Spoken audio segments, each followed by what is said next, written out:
All right, welcome to Cover 3 Podcast. Thank you for tuning back in. Today we're going to be doing our preview of the NFC West. Very tough division last year. Playoff-wise, they had two playoff teams, and to represent the NFC in the Super Bowl with Seattle. So we'll start as we did last time, going from bottom to top, and our first team is the San Francisco 49ers. Tristan, I'll let you take that away with the team that probably had the worst ever offseason in the history of the NFL.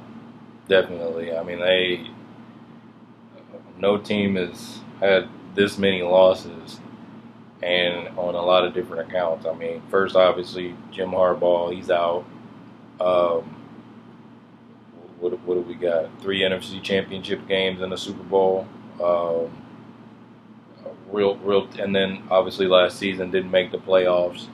Will always be tied to Colin Kaepernick. He drafted him. He started him over Alex Smith. He started him the last few years he was there.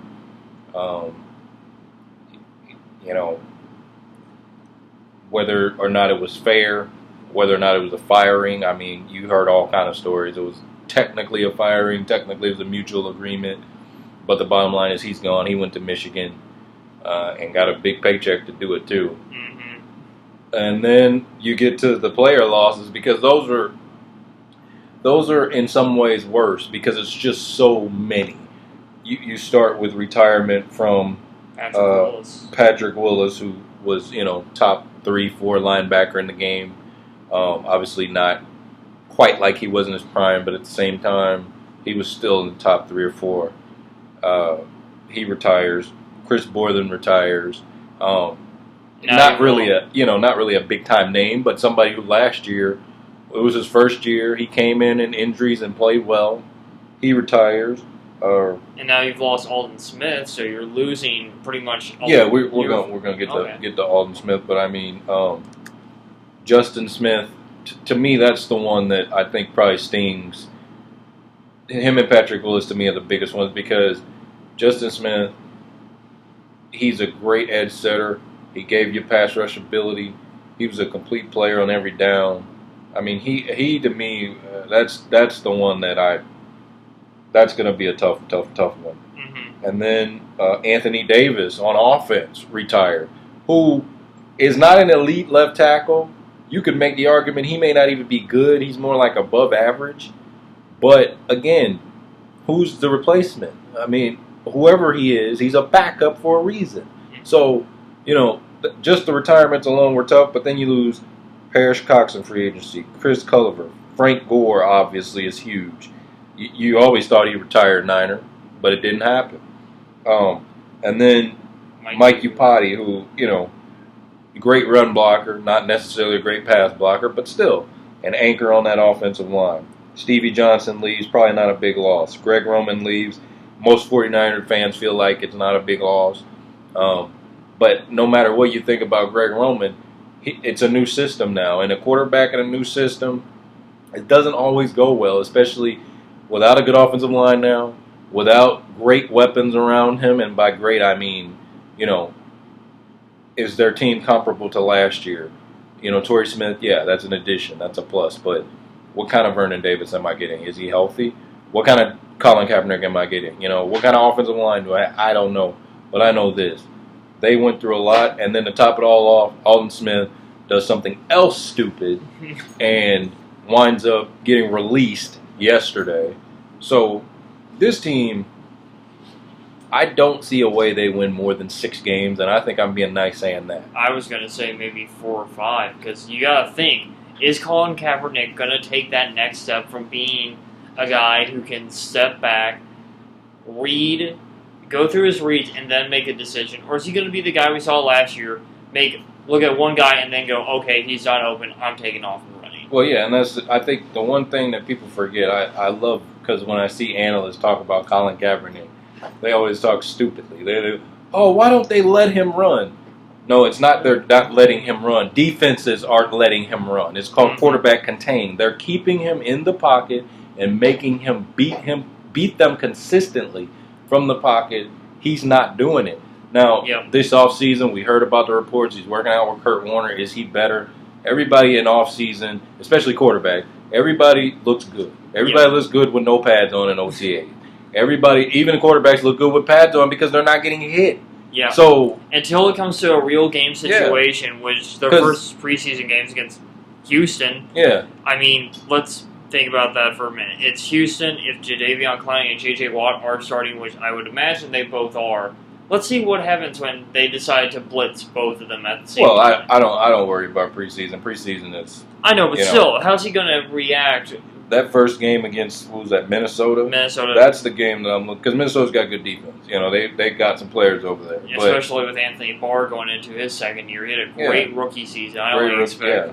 And then Harrison Smith, the safety. They got some players over there, so that's going to be a nice, good test. And then you got Pittsburgh and Arizona right after that.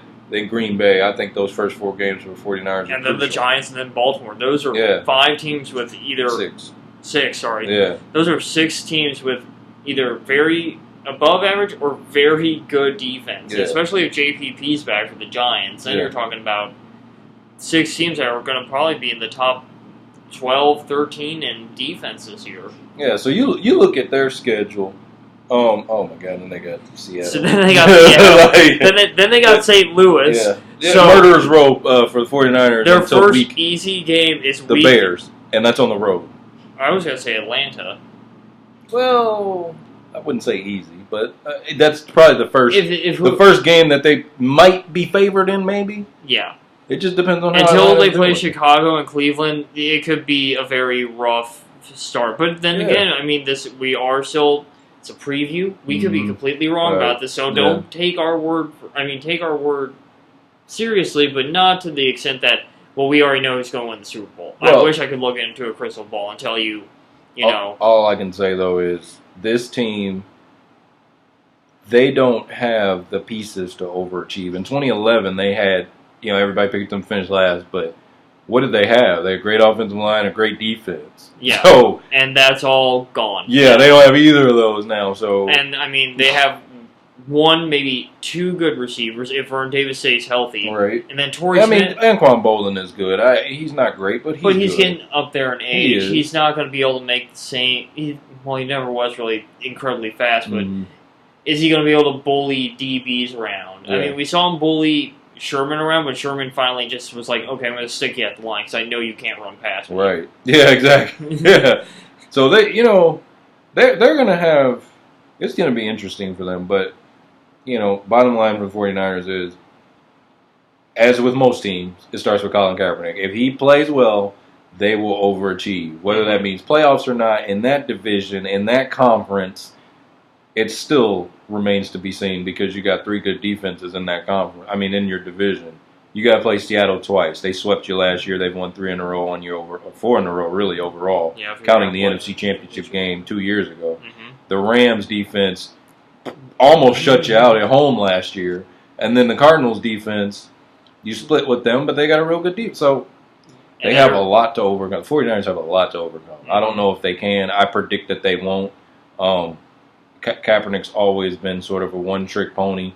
Until he consistently learns how to read defenses, he's not going anywhere. So, we predict them to finish 4th. We'll see what happens. And for our next team, St. Louis Rams, turn it over to Jeff. All right. I love talking about the Rams. I may not be a Rams fan. If you can see, my shirt does say Philadelphia Eagles, but the Rams are my number 3 team. We both live in the St. Louis area, so we have to watch them.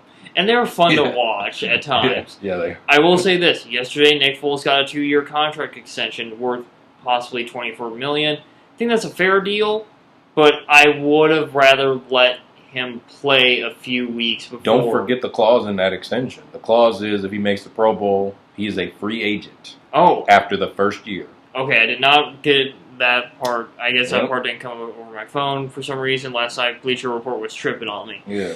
Anyway. You can't talk about the Rams without talking about their defense. Now, let's look at their defensive line. I'm going to go with the guys that are going to be starting and rotating most of the time.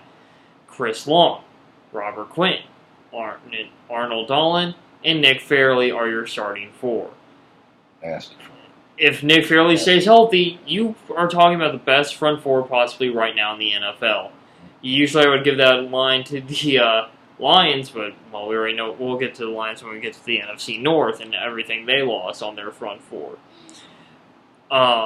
You got James Laurinaitis still playing middle linebacker. Alec Ogletree I got a chance to go watch him at training camp. He looks fast, he looks good, and he looks ready to play.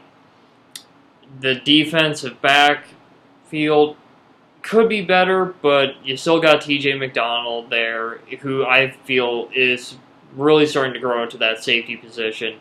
And then the offense, obviously they shipped Sam Bradford out to Philadelphia in exchange for Nick Foles, and it's like a round draft pick. So if Nick Foles can improve on what he had started in Philly, they could have a good, legitimate quarterback. It's just Nick Foles, watching him in Philadelphia, the one thing I could always complain about is he was afraid to make mistakes. He wouldn't try and fit the ball into tight spaces. You got to learn how to do that. Sometimes, it's not going to work out, but either get rid of the ball or try and scramble and pick up a few yards. I know Nick Foles isn't Colin Kaepernick, Russell Wilson, RG3 fast, and he's not fast at all, really, but if you can scramble and pick up even 2 yards, that's 2 yards closer to being able to score. I feel like we can agree on that. Yeah. The offensive line... Yeah, we don't know exactly what you did. We don't know. We don't know if they got better or worse. I honestly thought the second Mike Iupati hit the free agent market, they might do what the Eagles did to get DeMarco Murray, steal him away, but they let him just waltz through free agency and to Arizona. So good luck getting past him because you guys didn't do a good job last year. I mean, Mike Iupati's a great blocker, run or pass. It's true. Going back to Nick Foles, there was a stat on him last year before he got hurt. He had the worst passer rating inside the numbers down the field. Deep passes, and he doesn't have a huge arm. He doesn't. He doesn't have a bad arm though. No. I'm just saying he's not going to be like Peyton Manning, drop back and launch the ball 60 yards. But the year before, when he threw the 30 touchdowns, he was like 27. second. Yeah. So that I think one thing you have to remember about Nick Foles is that system he played in.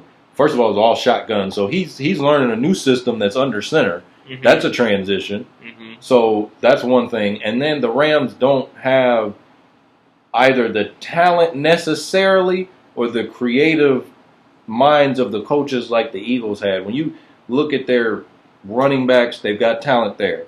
You look at their wide receivers, there's talent there. But I'm hearing reports in camp, Tavon Austin's going to break out, blah, blah, blah.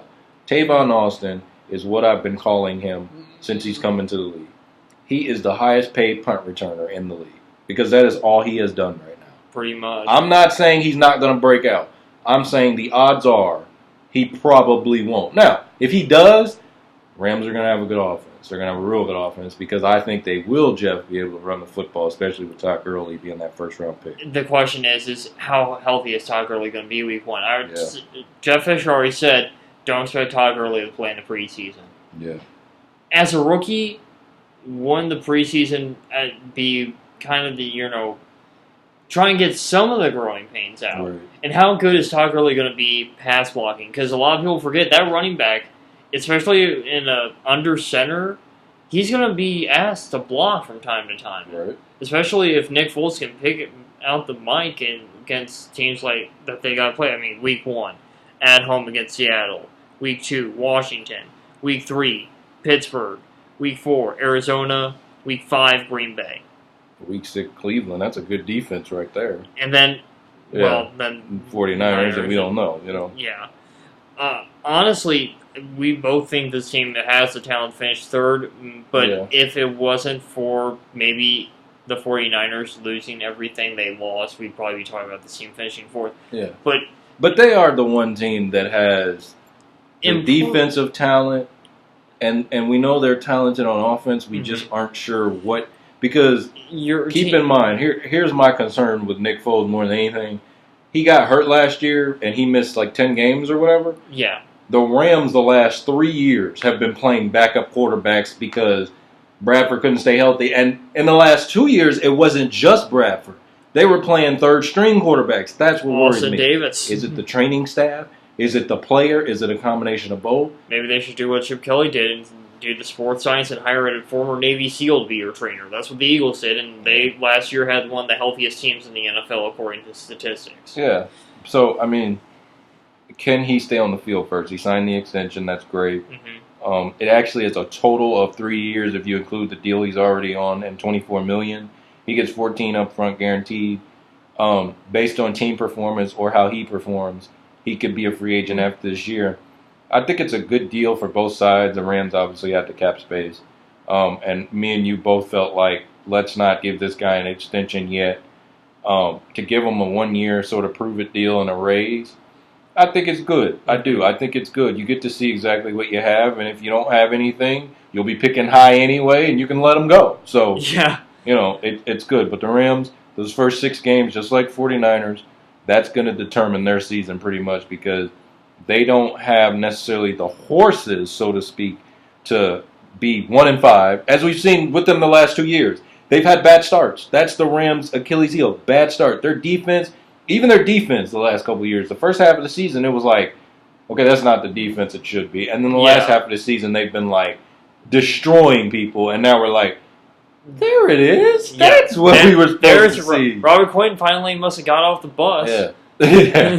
Yeah. Because I swear, the first half of last season, someone else with Robert Quinn's size who never played in the NFL was starting at that defensive end position. Yeah.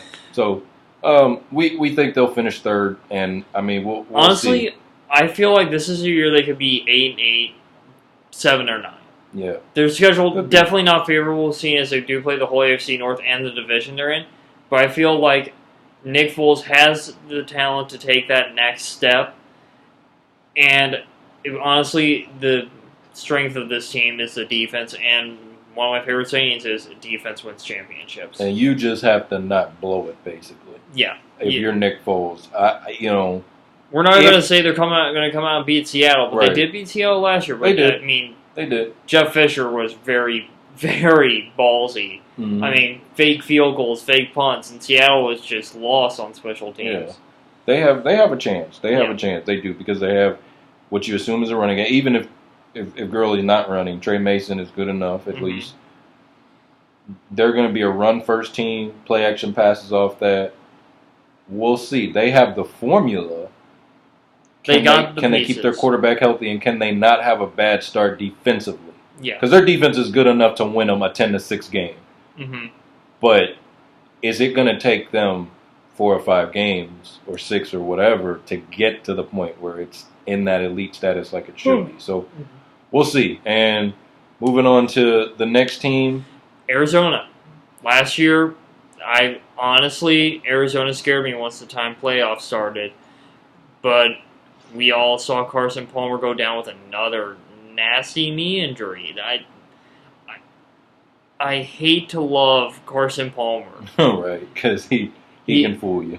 He can look great, and then he can do whatever. We had the infamous Batman and Robin duo in Cincinnati with T.O. and Chad Ochocinco, and they won, 4 games, I think? Something like that, yeah. They were completely terrible, and Carson Palmer did the whole, I'm retiring if you don't trade me. Well, he was retired for about 6 weeks before Oakland was like, hey, Carson Palmer never did, officially retire. Right. He's just kind of sitting around. You guys are starting Andy Dalton, so why not send him over here? Right. We need a quarterback. We were doing good. Right. But no, Arizona, obviously you know about Larry Fitzgerald. You know about Michael Floyd. Is he going to finally start showing up? That remains to be seen. He started doing good last year. I was pleasantly surprised. Andre Ellington's going to be back and healthy. The offensive line got better with Mike Gulapati. Tight end is still just kind of a big question mark there. Defensively, they did lose Antonio Cromartie, but you still got Patrick Peterson and Trey Mayhew, the Honey Badger. Mm-hmm. Yeah, he's coming back healthy. Yeah. This team is going to be in the thick of things. Actually, both guys, because Patrick Peterson, they said, had, I think it was diabetes they found out he has. Oh. And he said that was what slowed his play last year. Matthew, of course, coming off that torn ACL. They kind of worked him in a little bit this year. He'll be back healthy. So far, the reports are this guy looks like better than he did his rookie year. So that's already dangerous enough. The defense is gonna be improved. Calais Campbell coming back again. He just is a game breaker anytime almost. I mean, he's guaranteed to get 10 plus sacks almost any year, it seems like. Yeah. Schedule is actually kind of favorable to start off. You don't know what New Orleans is going to do, and you have them at home. Then you go to Chicago, so that will probably start off 2-0 at least. I think they go 4-0 with that schedule. 3 of their first 4 at home. Last 2 is San Francisco and the Rams. Yeah, I think they go 4-0, Jeff. I don't see a way they lose to New Orleans at home. I don't see a way that they lose to the Bears. I mean, they're primed to have a great start before they got to go to Arizona and Pittsburgh and Baltimore. You mean Detroit? Yeah, Detroit and Pittsburgh. Yeah, and then they don't play Seattle until week 8. Yeah, so I mean, this is a team that could honestly. I would not honestly be surprised if we see them maybe dethrone they're the only team to me that's capable. Yeah, they really are. They have that in the division. In the division. I mean, I just think personally, if Carson Palmer is healthy, to me, in the division, they're the only team that could beat Seattle twice and win the division. Now let's look at their last 3 games, because these are all very key. 2 of the 3 are at home, but you start off at Philadelphia, then you have Green Bay and Seattle at home. Now, those are 3 That's kind of a nice schedule for a team that didn't win the division. How'd they get their last 2 games at home? Wow. And against teams that were in the NFC like against teams that you look at those last 3 games, and those are all teams that they could see again in the playoffs. Yeah, that's what I'm saying. Like last year, those last 2 teams. See that I'm not understanding that. That doesn't make any sense to me because normally they let the division winner be at home at the end of the season. Well, Seattle's got to go earn it at their place, and we saw what they did to them last year in Arizona. No, Carson Palmer wasn't playing, but they got rocked. Yeah, on Sunday Night Football, it was ugly. We all know that Marshawn Lynch run. Woo, try and tackle me. We'll get to Marshawn and Russell Wilson. Was Russell Wilson. Yeah. I mean, this team, I see them finishing 10-6, 11-5, another wild card spot. But as long as Palmer stays healthy. As long as Palmer stays healthy and shows that he's coming off the ACL, reports out of camp so far seem pretty good. Yeah. But he hasn't taken a hit yet. Again, he hasn't taken a hit yet. We'll see what happens. But no, honestly, like I said, 10-6, 11-5 is probably what we're going to see. But again, teams can surprise him. If Carson Palmer comes out and stays healthy, could they go 13-3, 14-2? They're capable. They're more than capable as long as Larry Fitzgerald and Carson Palmer are together. And the offensive line, if it's they signed Upati, which helps your run blocking, and that's one thing they wanted to do a little bit more, be a little more balanced on the offensive side of the ball. Also, their running back, what is his name? Andre Ellington. Thank you. I wanted to say Ellington. Ellington comes back because he was hurt. So, and they kind of compare him to Jamal Charles, which I don't know if that's accurate, but that's a good comparison. Jamal Charles compared himself to LeBron James of football. Well, I mean, so we'll get to that when we get to that. All right, and obviously we left the best for last. Yeah. The Seattle Seahawks, the NFC Conference Championship, and the why couldn't you run it on the 1-yard line in the Super Bowl? And that's. We can't understand that. We're not going to rehash old news. No, we're not. But they're the defending NFC champions 2 times in a row now. Yep. They're probably still the best overall team in the league, top to bottom, in that they don't have necessarily a glaring weakness. You could say their receivers are a weakness, but they have a good quarterback. So it kind of offsets it, Yeah. And the Legion of Boom did get a little weak with the loss of Byron Maxwell, who we've both agreed is a capable. He's a capable corner. Yeah, he's a starting corner on any team. Yeah, he's a starting corner on any team. They replaced him with Kerry Williams. They love him so far in camp. Sometimes guys just need a change of scenery and a different kind of system to play in. Kerry Williams, he's a long-armed, athletic corner. I think he'll fit in well, actually. If he can turn his head. If he can turn his head. I'm glad you said that. But They teach them to do that in Seattle. You gotta look for that football. You're playing that cover 3. You gotta look for the football. Yeah. But when you look at this football team, adding Jimmy Graham, Jeff. Oh God. It's gonna be even tougher now for you to stop that offense. Mm-hmm. Jimmy Graham, they got him for a very reasonable deal. Yeah. I mean, they gave up a first round pick, I think. I know they gave up their center. Okay. And it was a pick. I'm not sure. It might have been a first round pick. Yeah. Well, either way, it's not like we're going to be looking at this team picking at the top 10. Right. So exactly. even though Jimmy Graham the Saints are getting a top 10 pick, right. they're still going to be picking 28 or later more than likely, because this is a team that will more than likely, I feel like, be back in the Super Bowl for a third straight year. Oh, for sure.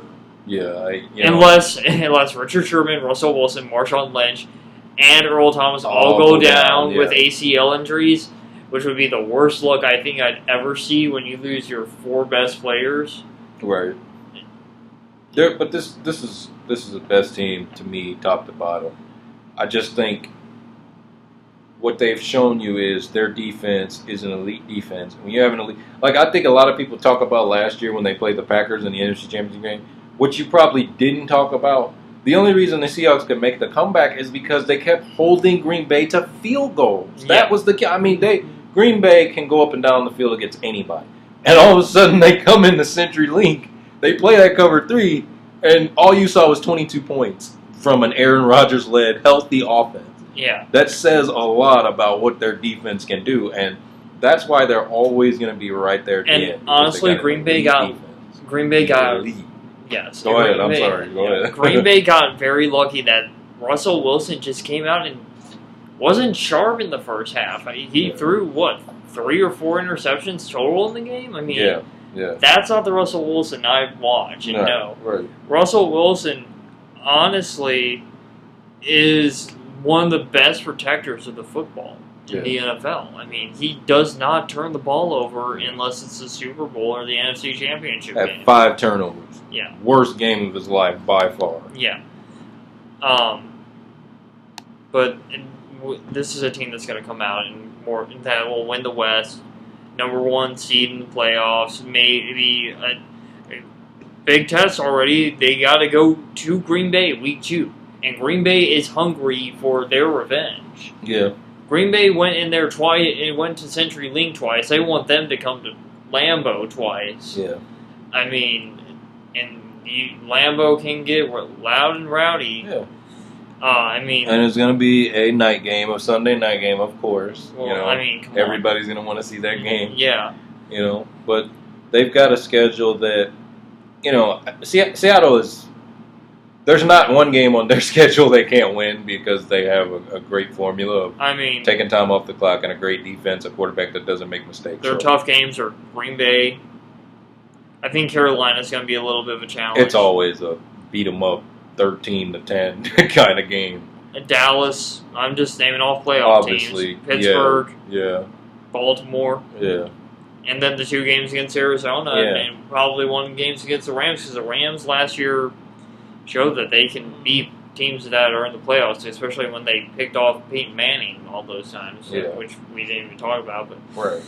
I mean, you know what you're going to get from Seattle. Yep, best team, probably the best team in the league overall. Overall, Seattle is one of those teams that when you see them line up, or when you're getting ready for them, you hope you're coming off the bye week because you want that extra week of preparation time. Yeah, and you do. We've seen a lot of teams starting to kind of see what Seattle's doing. Yeah, exactly. Build through the draft, free agency, get a few necessary pieces, but build through the draft. Don't go spend a lot of money on a lot of different people like the Eagles did.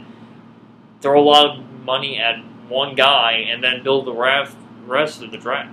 Well, I think, Jeff, the key for them, 2 things. Number 1, they draft well in the later rounds. That's one of the things that makes them Richard Sherman wasn't a first-round pick. He was not. He was, I believe, a 5th or 6th round pick or whatever. But also, Cam Chancellor was 4th round pick. Yeah. Byron Maxwell, he wasn't the 1st round pick. Their linebackers. Russell Wilson, 3rd round pick. I mean, they're getting these gems in later rounds, and these guys are turning into superstars.